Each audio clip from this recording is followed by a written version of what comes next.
Hey friends, very good morning and you're welcome on your YouTube channel Be Positive. As you know, myself Achika. और आज date है 3 मई और हम 3 मई की Dainik Jagran news की चर्चा करेंगे। और गाइस मुझे पता चला है कि आपको न्यूज़पेपर को डिटेल में पढ़ने के लिए डिस्क्रिप्शन बॉक्स में जो लिंक दी जाती है हमेशा ही, उसमें आपको दिक्कतें आ रही हैं। तो आप इंश्योर हो जाइए। यहाँ पे सबसे लास्ट में डिस्क्रिप्शन में आपको लिंक दी जाती है जो कि टेलीग्राम की होती है। आप वहाँ से डायरेक्टली जाके इसकी पीडीएफ को सॉरी एक्सेस कर सकते हैं। जो भी न्यूज़ आपको डिटेल में पढ़नी है या राजनीति से रिलेटेड खबरें हैं वो वहाँ पे आपको मिल जाएंगी। इसके बाद भी अगर आपको कोई समस्या आती है तो आप हमें कमेंट करिएगा। हम उसे इरेडिकेट करने के लिए आगे काम करेंगे। ओके, तो एक एक करके डिस्कस करते हैं। सबसे पहली न्यूज़ है, युद्ध में नहीं होगी किसी की भी जीत। ये प्रधानमंत्री मोदी जी कह रहे हैं वहाँ के ओल्फा सुल्ज से बात करते हुए, जर्मनी के जो चांसलर हैं, कि युद्ध जैसी चीज़ों में किसी की भी जीत नहीं होती है। और बल्कि इसमें उस देश का, नागरिकों का ही नहीं बल्कि पूरे विश्व जगत का नुकसान होता है। और भारत हमेशा से ही शांति के पक्ष में रहा है और इसने युद्ध के पहले दिन से ही इसे अशांति का नायक और इसे ख़त्म करने के बारे में हमेशा बोलता रहा है। और मतलब ये करना किसी के भी हक में नहीं है, ऐसा इन्होंने बोला। और इसके बाद जर्मन चांसलर ने मोदी जी को जर्मनी में G7 की मीटिंग के लिए भी बुलाया है, आमंत्रित किया है। मतलब उन्हें G7 की मीटिंग होती है, वो जो 7 बड़ी इकोनॉमी होती हैं पूरे विश्व की, उन कंट्रीज़ का इसमें होता है सम्मेलन। और इसमें इंडिया को अतिथि के रूप में इन्होंने निमंत्रण दिया है। और इसके साथ दोनों नेताओं ने भारत और जर्मनी के बीच द्विपक्षीय संबंधों के संपूर्ण आयामों की समीक्षा की है, जिसमें कारोबार की गति, ईज ऑफ डूइंग बिजनेस और संस्कृति संपर्क आदि पे बात करी है। और यह है जर्मनी की मोदी जी की हमारी 5वीं यात्रा है, जो कि बहुत ही जो है कारगर रही है। इसमें इन्होंने कई तरीके की चीज़ों पे, टेक्नोलॉजी हुई या हरित ऊर्जा हुई, हाइड्रोकार्बन को लेके जो भी चीज़ें हैं सब पे इन्होंने बहुत अच्छे से बात करी और काफ़ी पॉजिटिव परिणाम रहा इसका। इसके बाद है दूसरी न्यूज़, ऑनलाइन गेमिंग और कसिनो पर लगा सकता है 28% जीएसटी केंद्र सरकार अभी। तो इसमें वित्त मंत्रियों की पैनल ने ऑनलाइन गेमिंग, कसिनो और हॉर्स रेसिंग घुड़दौड़ पर जीएसटी को 28% करी है। ये पहले 18% थी। 28% उन चीज़ों पे, उन उत्पादों पे, उन सर्विसेज पे करी जाती है जो एक्सट्रीम या अल्ट्रा लग्जरियस होते हैं। उन पे इतनी भारी भारी जीएसटी लगाई जाती है। और जीएसटी की दरें जो है ये जीएसटी काउंसिल ही तय करती है, वित्त मंत्रियों के और सचिव के साथ में, पैनल के साथ में, थिंक टैंक के साथ में वार्ता करके। ठीक है, तो अभी इस पे सौजन्य से ये निर्णय लिया गया है। इसके बाद बिजली संकट का अस्थायी हल निकालने पर मंथन। इसमें ये चाहे कोयला आपूर्ति को लेके हो या कोयला और अलग अलग संसाधनों की वजह से जो बहुत टाइम से बंद हैं बिजली संयंत्र, उनको रीस्टार्ट करने के बारे में बात हो, सब पे हमारे गृह मंत्री अमित शाह ने बहुत ही डिटेल में विषयवार चर्चा करी है, मंथन करी है। और बहुत जल्द इस पे आपको पॉजिटिव परिणाम देखने को मिल सकते हैं। कोरोना टीके के लिए किसी को भी बाध्य नहीं कर सकते, ऐसा सुप्रीम कोर्ट ने कहा है कि ये भले ही एक जीवन सुरक्षा के लिए मतलब कदम है, लेकिन हम इसे अनिवार्य नहीं कर सकते अभी। और इससे रिलेटेड जितने भी, चाहे वो स्वास्थ्य से रिलेटेड या फिर और भी चीज़ों से रिलेटेड जो भी मतलब रिव्यू या फीडबैक आ रहे हैं, उन्हें आप सार्वजनिक करें, ये भी इन्होंने बताया है। तीसरी, 5वीं और 8वीं की हो सकती है बोर्ड जैसी परीक्षा।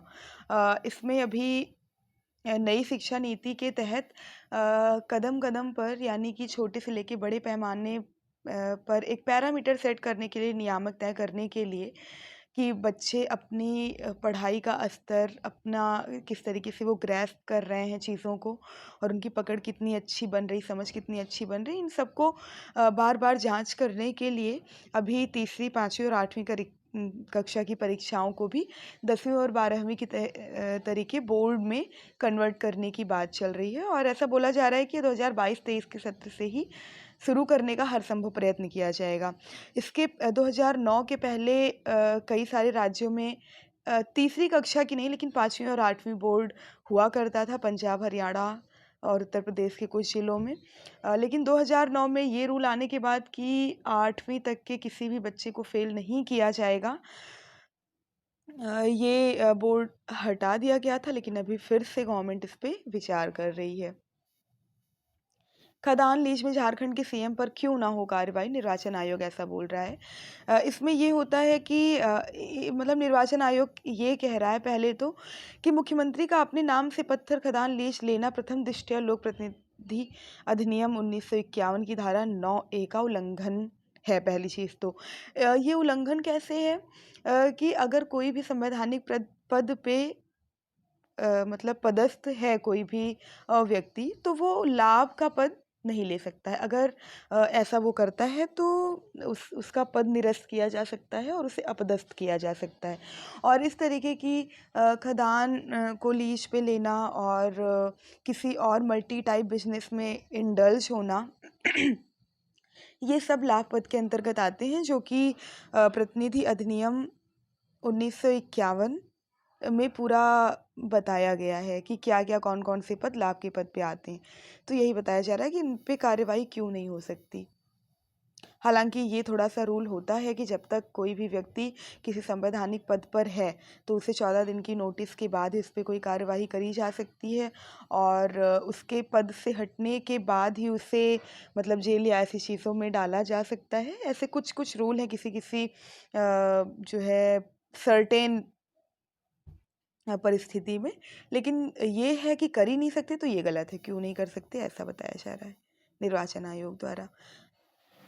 इसमें सबसे पहले तो हम ये देख लेते हैं कि कोरोना संक्रमण की दर जो है वो 4.89% से बढ़ के 6.42% हो गई है, और 1076 नए मामले आए हैं।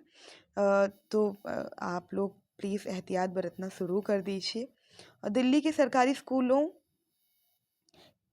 के अब फ्रेंच भाषा भी सीखेंगे बच्चे। ये एक बहुत अच्छी, मुझे तो बहुत अच्छी पहल लगी कि आप मदर लैंग्वेज, इसके साथ में एक इंटरनेशनल लैंग्वेज इंग्लिश जो कि बहुत कॉमन हो गई है, इसके साथ में आपको one another English language sorry international language पे कमांड होनी चाहिए।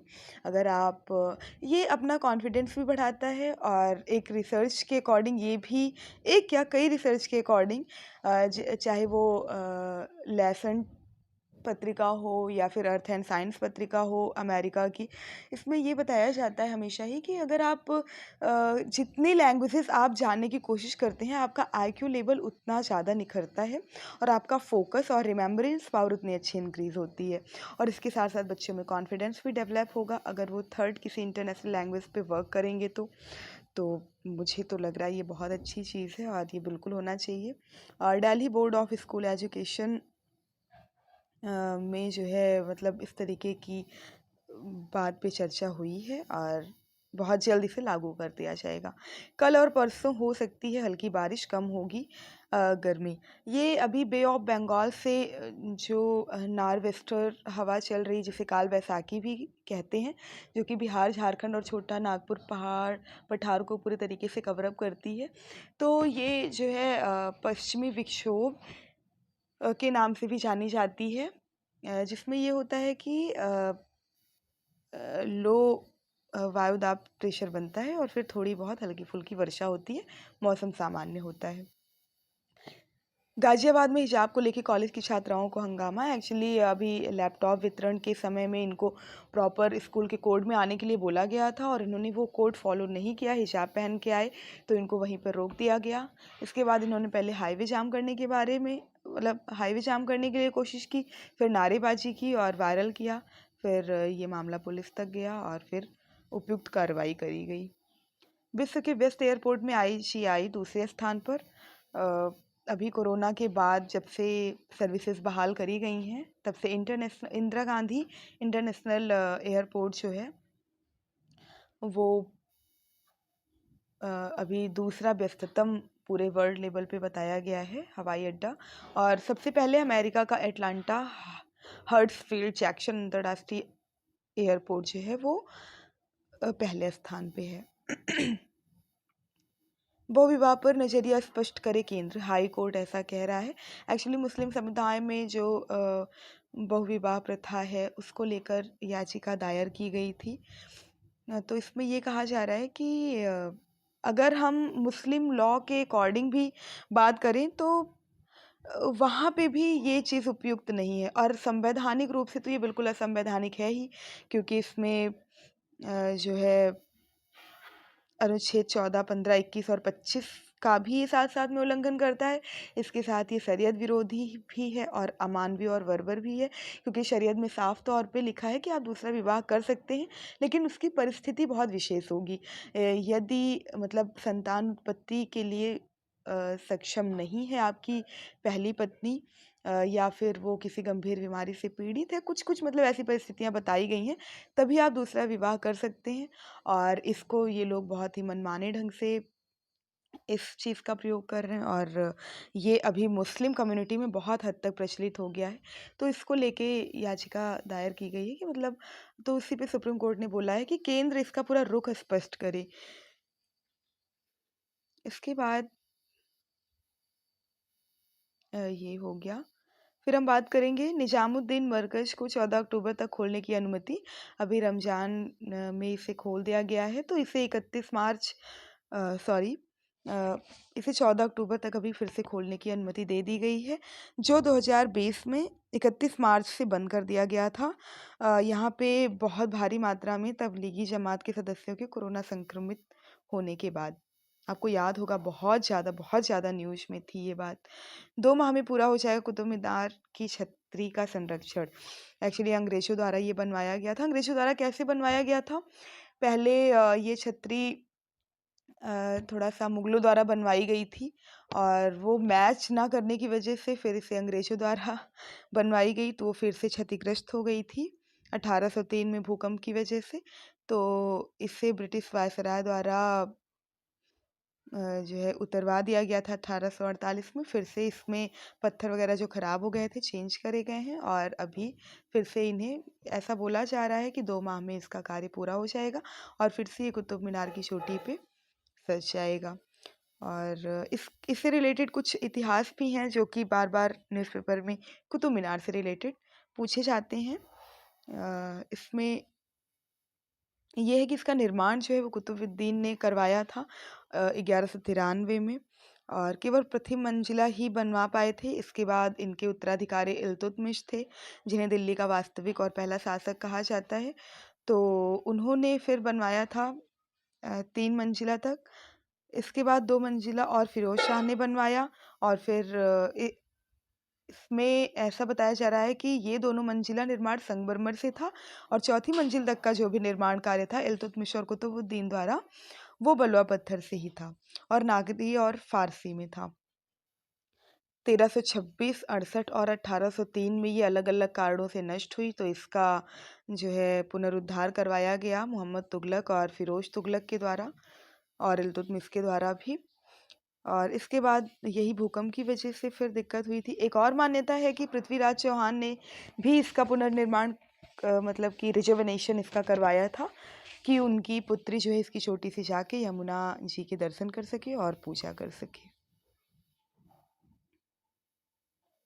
वर्षा जल संचयन के लिए संयंत्र लगाने में दिल्ली लक्ष्य से पीछे। जो भी इनका लक्ष्य था कि हम इस तरीके से पूरा कर लेंगे और 20 से 25% तक की पानी को दूर कर लेंगे, वो 2011 में इसका आकलन किया गया था, लेकिन वो अपने लक्ष्य को प्राप्त नहीं कर पाई। तो अभी भी पानी की समस्या तो बनी ही रहती है। दुनिया में सफलता की मिसाल बन सकेंगे भारत और जर्मनी के संबंध।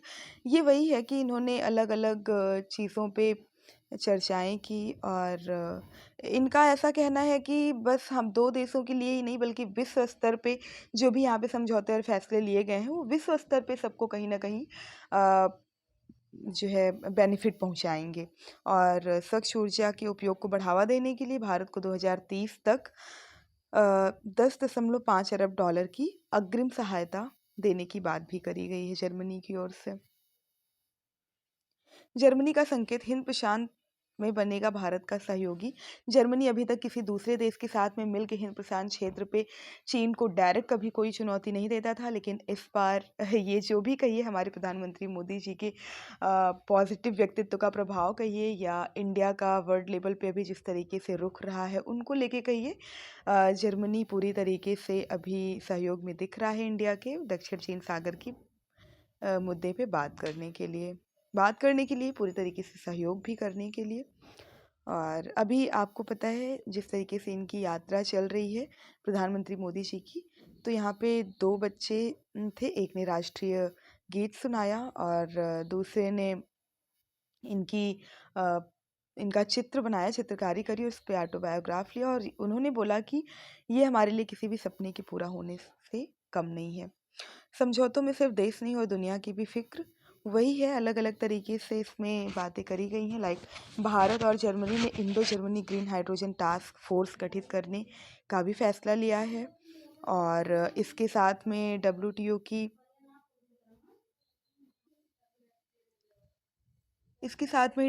की अपीलीय निकाय की स्वायत्ता पर भी जोर दिया गया है और साथ ही यूरोपीय संघ और भारत के बीच मुक्त व्यापार समझौते, निवेश प्रोटोकॉल समझौते और जियोग्राफिकल इंडिकेशन को लेके भी बातचीत और समर्थन की बात करी गई है।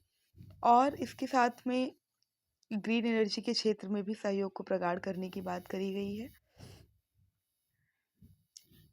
दूसरी न्यूज़ है, तरुण कपूर बने प्रधानमंत्री के सलाहकार। ये पूर्व पेट्रोलियम सचिव रह चुके हैं जो अभी प्रधानमंत्री के मुख्य सलाहकार के रूप में नियुक्त किए गए हैं और ये सब कार्मिक मंत्रालय का फैसला होता है और इससे रिलेटेड इसने आदेश भी जारी कर दिया है। तरुण कपूर की अगर हम बात करें तो ये 1987 बैच के हिमाचल प्रदेश कैडर के आईएएस अधिकारी रह चुके हैं और वह 30 नवंबर 2021 को पेट्रोलियम और प्राकृतिक गैस मंत्रालय के सचिव के रूप में सेवानिवृत्त हुए। गलती से किया गया अधिक भुगतान सेवानिवृत्ति के बाद नहीं वसूल सकते। ऐसा सुप्रीम कोर्ट ने बोला है कि अगर आप गलती से सेवा में रहते हुए किसी कर्मचारी को अगर आपने अतिरिक्त या अग्रिम भुगतान कर दिया है तो सेवानिवृत्ति के बाद आप उसका वसूलीकरण नहीं कर सकते। ऐसा मामला के केरल में हुआ था तो उनकी याचिका दायर करने के बाद सुप्रीम कोर्ट ने इस याचिका पे ये फैसला सुनाया है। ये सारी राजनीतिक खबरें हैं, आप जाके डिस्क्रिप्शन में पढ़ लीजिएगा। डिस्क्रिप्शन में जो लिंक दी गई है वहाँ से जाके टेलीग्राम पे पीडीएफ पढ़ लीजिएगा। दूसरी न्यूज़ है, डीजीसीए ने स्पाइस जेट के पूरे बेड़े का निरीक्षण शुरू किया। एक्चुअली टर्बुलेंस की वजह से जो है आई प्रॉब्लम में 17 लोग घायल हुए और उन्हें अलग अलग हॉस्पिटल में एडमिट कराया गया। तो नागर विमानन महानिदेशालय जिसे डीजीसीए ने अभी पूरे मामले की जांच करने के लिए मतलब टीम को बोला है कि आप देखिए क्या क्या प्रॉब्लम रही है और ये स्पाइस जेट मुंबई दुर्गापुर के बीच उड़ान भरने वाले विमान से उतरते समय रविवार को टर्बुलेंस की चपेट में आ गई थी। टर्बुलेंस क्या होता है, यहाँ पे थोड़ा सा जान चाहिए आप। तेजी से चलती हुई हवा किसी पहाड़ी या चोटी से टकरा कर लहर जैसा रूप ले लेती है, इसे ही टर्बुलेंस कहते हैं। कम ऊंचाई पर चलने वाली आंधी के कारण अक्सर टर्बुलेंस बनता है। सूरज की गर्मी भी कभी कभी इसका कारण बन जाती है। किसी विमान के पास से अचानक दूसरा विमान गुजरना भी इसका कारण बन सकता है, क्योंकि जो है अगर एक दूसरे के पास से गुजर रहे हैं तो वहाँ पे क्या होता है कि ग्रेविटेशनल फोर्स की वजह से एक दूसरे को पीछे धकेलने या खींचने जैसी पावर उसमें हो जाती है, तो ये भी एक वजह बन सकती है। और इस तूफान यहाँ पे स्पाइस जेट के विमान को गंगा के मैदानी इलाकों में आने वाले तूफान काल वैसाखी के कारण बने टर्बुलेंस का सामना करना पड़ा। इस तूफान को नॉर्वेस्टर भी कहा जाता है। छोटा नागपुर पठार से शुरू होकर यह तूफान बिहार झारखंड को अपने घेरे में लेता है। वहाँ से पूर्व की ओर बढ़ते हुए यह बंगाल और उड़ीसा के से टकराकर वहाँ पे तेज़ बारिश करता है और आंधी का कारण बनता है, फिर धीरे धीरे हल्का पड़ जाता है। तो कुल मिला के मौसम से रिलेटेड अगर कोई उठापटक चल रही है या अगर इसका कहीं थोड़ा बहुत टकराव हो रहा है तो टर्बुलेंस की स्थिति विमान में उत्पन्न हो जाती है। यही होता है विमान का टर्बुलेंस। इसके बाद आज खुलेंगे गंगोत्री और यमुनोत्री धाम के कपाट। जितने भी पिलग्रिम्स हैं उनके लिए ये न्यूज़ है। और एक ये न्यूज़ है कि अब कोटे की दुकान से मिलेगा वाईफाई कनेक्शन, जो हमारे कोटेदार होते हैं जहाँ से राशन का वितरीकरण होता है। और यह जो है पीएम वाणी योजना के तहत मतलब ऐसा किया करा जा रहा है कि कोटे की दुकान के आसपास 20 मीटर परिधि तक वाईफाई की सुविधा मिल सकेगी। इससे कोटेदार जो है प्रति माह 4 से 8 हज़ार रुपये तक अपना इनकम भी कर सकती है। मोतियाबिंद ऑपरेशन के लिए जून से देशव्यापी अभियान। अभी सीनियर सिटीजन्स के लिए ये अच्छी न्यूज़ है। कोरोना की वजह से लगभग कई मामले ठप हो गए थे। 50 से 60 लोगों का ऑपरेशन हर साल करा लिया जाता है, जिसमें कई सारे मामले अभी पेंडिंग थे। तो फिर से ये कैंप बहाल की जाएगी। जिसे भी ऐसी सुविधा लेना हो वो अपने जो भी CSC होती है उनसे कंसल्ट करें और इसका लाभ उठाएं। ये थोड़ी सी न्यूज़ है। 68% तक देश में रक्षा उपकरणों का स्वदेशीकरण हो चुका है। नौसेना अपनी 95% ज़रूरतें देश में ही पूरा कर रही है। ये मेंस में लिखने के लिए एक बहुत अच्छा टॉपिक है, तो आप थोड़ा सा ध्यान रखिएगा। कश्मीर में ईद पर टारगेट किलिंग की साजिश नाकाम। अभी आप जानते हैं कि कोई भी फेस्टिवल आता है तो आतंकवादियों की हलचल भी सीमा पे और सीमांत क्षेत्रों में और काफ़ी भीड़ भाड़ वाले स्थानों पे बढ़ जाती है। हालांकि अभी हमारे टास्क फोर्स जो है वो काफ़ी अच्छे से काम कर रहे हैं और कंटिन्यू इनकी जो है कार्यक्रम को नासाज कर रहे हैं, नाकाम कर रहे हैं, सॉरी। इसके बाद यहाँ पे ये भी थोड़ा सा बताया जा रहा है कि यहाँ पे नार्को टेररिज्म बहुत तेज़ी से अभी एक्टिव दिख रहा है। नार्को टेररिज्म वही होता है जो मेडिसिन और ड्रग्स वगैरह से रिलेटेड जो टेररिज्म होता है, ठीक है। हीरोइन और ये और अफीम वफीम इन सब तरीक़ों से जो कारोबार होता है इसको नार्को टेररिज्म का नाम दिया जाता है।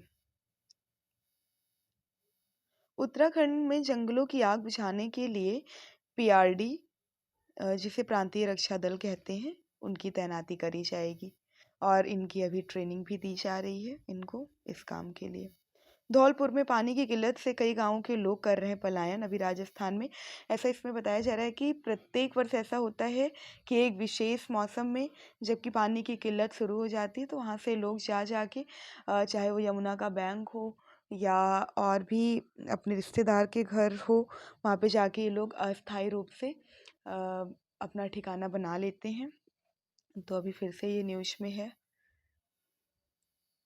इसके बाद बिहार में रोहतास के बाद अब बांका में भी लोहे का पुल काट ले गए चोर। अब बताइए ये क्या कहें इस पे। लोहे का पुल काट ले गए और अब किसी को कुछ नहीं पता। वो लोग डेली की तरीके यातायात में मतलब जा रहे हैं और पुल कटा हुआ है। फिर कितनी भारी समस्या हो सकती है बिना इसको सोचे हुए चोर लगातार चोरी करते जा रहे हैं, वो भी इस तरीके की। नकली रत्नों पर चोकसी ने लिया था कर्ज। CBI ने दर्ज किया नया मामला। अभी नीरव मोदी के साथ में जो धोखाधड़ी का मामला चोकसी, मेहुल चोकसी जो कारोबारी थे उनका सामने आया था, तो उसमें CBI ने अभी ये खुलासा किया है कि नकली रत्नों पे इन्होंने 2500 करोड़ रुपए तक का लोन ले लिया था। ये एक न्यूज़ है, अगर आपको पसंद आए तो आप जाके पढ़ लीजिएगा। आदिवासी मध्य प्रदेश के, उन्होंने विवाह किया है अपनी प्रेमिकाओं के साथ 3-3।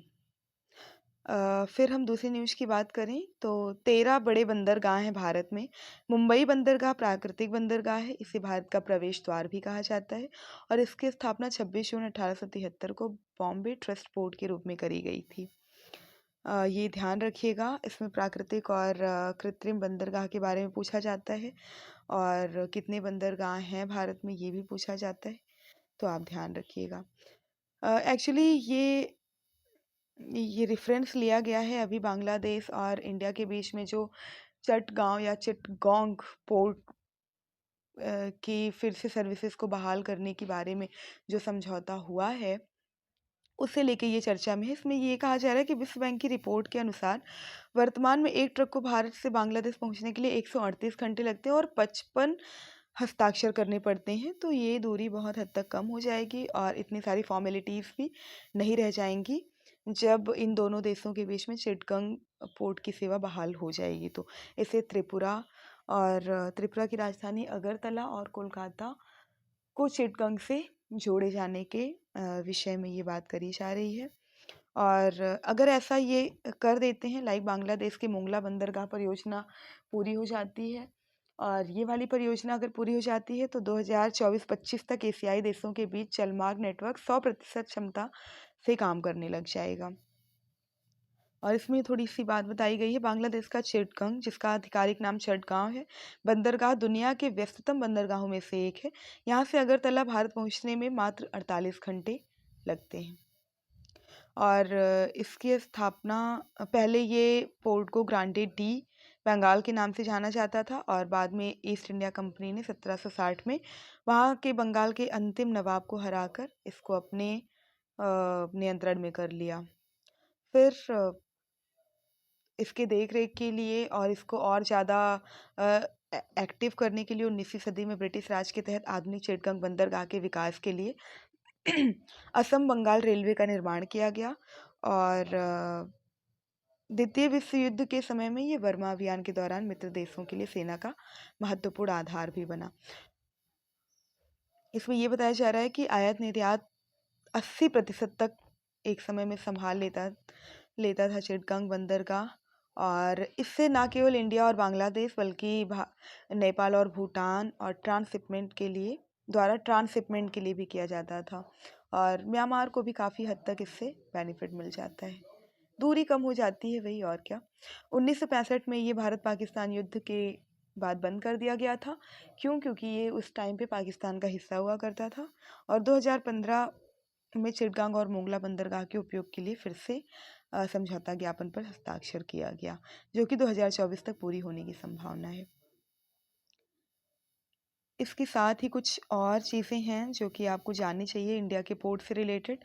लाइक भारत के लिए महत्वपूर्ण बंदरगाह खोलने की वजह ये है कि पहले तो बांग्लादेश और म्यांमार से जो इकोनॉमिकली डेवलपमेंट की टक्कर है वो थोड़ी सी कम हो जाएगी और भारत के लिए फ़ायदा ये होगा कि ये अपने 7 सिस्टर्स जो कि पूर्वोत्तर राज्य हैं उनको बेहतर कनेक्टिविटी और औद्योगिक नेटवर्क विकसित कर पाएगा। और इसके साथ में भारत के Kaladan multi modal transit transport project के तहत म्यांमार के सितवे पोर्ट को भी विकसित किया है और उसके जरिए पूर्वोत्तर तक माल आसानी से भेज सकता है। सितवे पोर्ट म्यांमार का है और चिटगांग पोर्ट बांग्लादेश का है और मोंगला, इससे आप कंफ्यूज मत होइएगा। जलमार्ग के जरिए सार्क और आसियान देशों का गलियारा, तो ये बिल्कुल सही बात है। हमारा ईस्ट पॉलिसी हो या फिर आसियान और ब्रिक्स जैसी आसियान और सार्क जैसी चीज़ों पे अगर हम बात करें तो पोर्ट जो है वो हमेशा से ही बहुत कारगर आवागमन का साधन रहा है। और भारत के साथ उत्तर पूर्वी राज्यों अरुणाचल प्रदेश, असम, मणिपुर, मेघालय, मिजोरम, नागालैंड और त्रिपुरा के साथ हमारे पड़ोसी देशों की 5182 किलोमीटर की अंतर्राष्ट्रीय सीमा लगती है।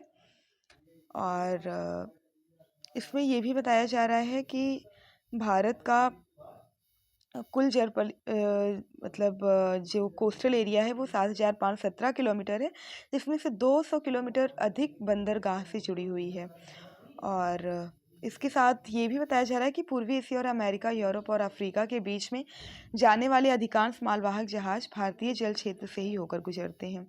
और इसे और ज़्यादा स्ट्रेंथन करने के लिए 2022-23 में जहाजरानी मंत्रालय के लिए कुल 1709.50 करोड़ रुपए तक का आवंटन भी किया गया है। इसमें छोटे और बड़े कुल मिला के कितने कितने राज्यों में कितने कितने पोर्ट्स हैं इसके बारे में जानकारी दी गई है। तो ये थी पोर्ट्स के बारे में एक छोटी सी पहल। ये थोड़ा सा पिक्टोरियल रिवीजन आप कर लीजिए। ये रहा चिटगंग और इसकी कनेक्टिविटी इस तरीके से बनेगी, यहाँ से चिटगंग से कोलकाता, फिर हल्दिया और फिर सितवे। तो ये एक बेहतर कनेक्टिविटी देगा जिससे भूटान, नेपाल और मतलब इनकी भी एक्सेस यहाँ से हो जाएगी और भूटान को भी काफ़ी हद तक और फिर म्यांमार तक भी हमारा सितवे पोर्ट तक भी हमारी एक बेहतर कनेक्टिविटी बन पाएगी। बिना जंग लगी ज़मीन में धंसा है भगवान परशुराम का फरसा। तो ये आध्यात्मिक रूप से जो जिनके लिए बहुत महत्व रखती हैं ये सारी चीज़ें, उनके लिए ये न्यूज़ है कि ये झारखंड में एक गुमला नाम का पौराणिक स्थल है जिसे इनका तपस्या स्थल भी कहा जाता था। विष्णु के अवतार माने जाते थे परशुराम, उनका फरसा यहाँ पे आज भी आके गिरा था और तेज धूप, गर्मी, बारिश किसी भी मौसम में लगातार इतने वर्षों से पड़े होने के बाद भी अभी ये जंग रहित है।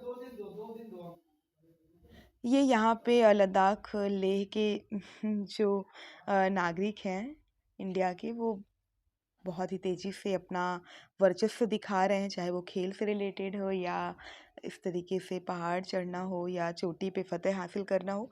तो 10वीं सबसे ऊंची चोटी अन्नपूर्णा, जो कि दुनिया की 10वीं सबसे ऊंची चोटी है, इस पे बिना ऑक्सीजन के चढ़ाई करने वाले ये पूरे विश्व के पहले व्यक्ति बन गए हैं जिन्होंने राष्ट्रीय रिकॉर्ड बनाया है।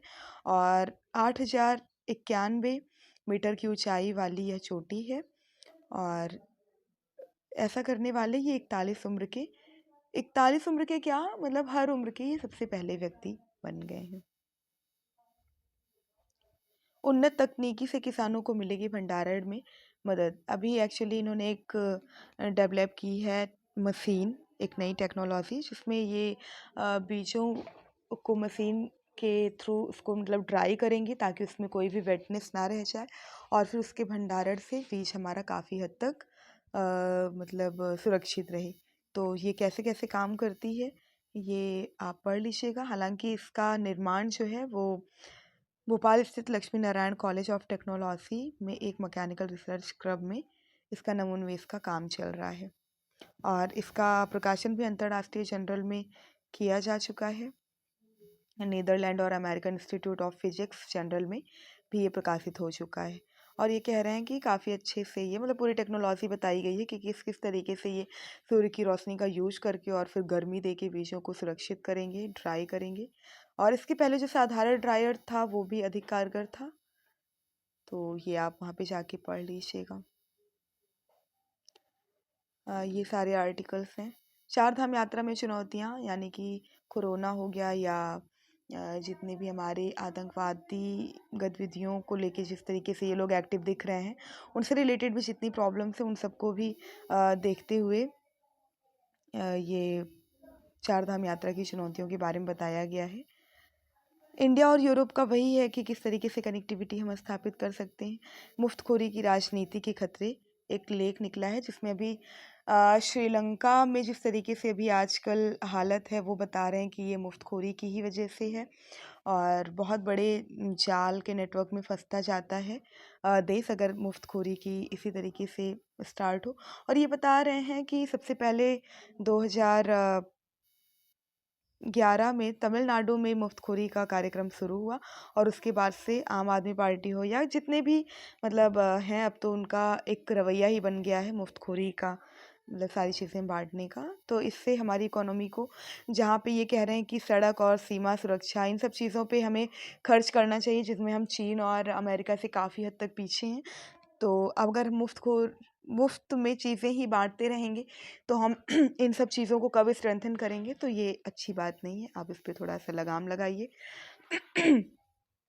इलेक्ट्रिक वाहनों में लगती आग, इसमें ये कहा जा रहा है कि अगर इसी तरीके से आप मतलब कि थोड़ा सा लापरवाही करते रहेंगे तो जो लक्ष्य हमारा कि हम 2023 तक इतने इतने पावर स्टेशन स्थापित करेंगे, चार्जिंग स्टेशन और पूरी तरीके से ग्रीन क्लीन एनर्जी को फॉलो करेंगे, तो आप नहीं कर सकते हैं क्योंकि अगर इसी तरीके से आग लगना, अचानक से विस्फोट होना जारी रहा तो लोग, आप निर्माण करके भी क्या करेंगे, लोग खरीदना बंद कर देंगे।